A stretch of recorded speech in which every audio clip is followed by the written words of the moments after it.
Okay, so what if I told you that one of the sharpest critiques of our 21st century virtual reality actually comes from a mystic who lived in the 13th century? Yeah, sounds kind of wild, right? But this collision between AI and the spiritual path, well, it's raising some profound questions. And it turns out ancient wisdom might just have the map we need to navigate it. So, let's get into it. The great Sufi master Ibn Arabi wrote this centuries ago, and what he's saying here is just so important. He's framing the human heart not as something that creates its own reality, but as a vessel. Like a perfectly polished mirror that's designed to receive and reflect the forms of a much deeper divine reality. And this one idea, receptivity, it's going to be the key to unlocking this whole thing. And now, fast forward to today, and we're seeing a totally new kind of form-making. Look, AI is already here. It's deep in our world, even in our spiritual lives. I mean, it can break down sacred texts, give you personalized spiritual advice, and yep, it can write entire sermons. And it doesn't stop there. Virtual reality? It can build whole temples, digital sacred spaces where you can worship, you can have community gatherings, all without being in the same physical room. So you see, technology is creating its own kinds of vessels for spiritual experiences. So this all leads to the big question, right? The really crucial one. We know what this tech can do, but what might it be pushing out of the way? Is an experience that's been programmed the same as a genuine spiritual one? I mean, can you really code a path to the divine? To even start to unpack that, we're going to need a map. And not some new high-tech GPS. We're talking about a very, very old one. It's a map of consciousness from the Sufi tradition. And it's going to help us see the different layers of reality that we're all moving through, whether we realize it or not. So this map, it basically lays out a kind of ladder of existence. On the bottom rung, you've got the sensory world. That's the physical reality we see, touch, and hear every day. Easy enough. One step up from that, the imaginal world. And at the very top of the ladder is the spiritual world. Now, the whole point of the spiritual path for centuries has been about one thing: climbing that ladder. All right, let's zoom in on that middle rung, the ʿA뾱lamal. Now, it's super important to get this right. This is not the imaginary world, like unicorns and daydreams. The sources are absolutely clear. This is an objective, real place, an ontological realm. The best way to think about it is like a bridge, the great connector between the world of pure spirit and our concrete physical world. This is the place. I mean, this is where it all happens. It's the realm of prophetic dreams, of visions that change your life. It's where spiritual beings like angels can take on a form that we can actually perceive.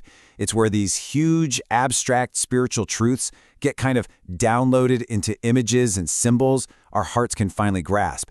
So again, this is a higher reality. It's not just in your head. And this is where we hit the core of the whole issue. We have got to draw a big, thick, bright line between this ancient idea of a higher imaginal reality and our modern tech of simulation. So let's just lay it out, side by side. On one hand, you have the Mithahl. It's an objective, real place, divinely created. It's got real substance. And most importantly, it's a bridge to something higher. Then you have AI, virtual reality. What is it? It's a simulation. It's programmed. It's a human-made imitation that the sources say has no inner life. And here's the kicker. It's not a bridge to a higher reality. It's an imitation of our lowest, sensory reality. Getting these two mixed up isn't just a small mistake. It's a massive category error. Let's boil it down to its essence. VR takes our physical world and just makes a copy of it, a simulation. The Mithahl does something completely different. It takes our physical world and reveals the spiritual light shining through it. One is just imitation. The other is transformation. Huge difference. So why are we getting so hung up on this? Who cares, right? Well, it matters. It matters a lot, because confusing these two things isn't just some philosophical oopsie. It completely changes the direction of the spiritual journey itself. Remember that ladder we talked about? The whole point of the spiritual path, the Sayr wa Suluk, is that it's an ascent, a mirage. You are supposed to be moving up, away from the physical, across that imaginal bridge, and toward the purely spiritual. And this is the danger. This is the whole point. If you, as a spiritual seeker, mistake a virtual reality, which is just a fancy copy of the physical world, for the real deal imaginal world, you literally flip the path upside down. You think you're climbing up, you think you're ascending to something higher, but you're actually going down deeper and deeper into a fake copy of the very reality you're supposed to be moving beyond. So this inversion, this backward path, it creates a very specific kind of trap, and our source material gives it a powerful name, the virtual veil. Now, to get what this veil does, you have to know about the vehicle we use to travel that spiritual path in the first place. That vehicle is called the khayal, our creative imagination. And again, we're not talking about just spacing out or daydreaming. This is a specific faculty, like an organ of perception, that is literally our personal bridge to that objective imaginal world. And here is where the rubber meets the road. AI-powered VR, it does something incredibly sneaky. It doesn't just put a roadblock on the path. No, it hijacks the car. It takes over our imagination, our khayal, and starts feeding it a pre-programmed, simulated world. It takes our single most powerful tool for going up and forces it to look down. So instead of our imagination being this active, vibrant mirror for receiving divine truths, the source warns it becomes something else entirely. It just becomes a passive screen for a corporate-designed algorithm. And what does that lead to? The commodification of sacred experiences.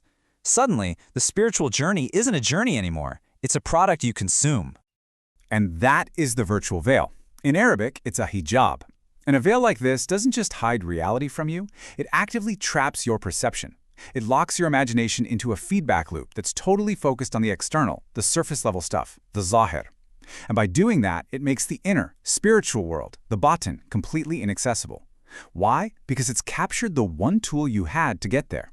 So, it leaves us with this final, kind of chillin' question.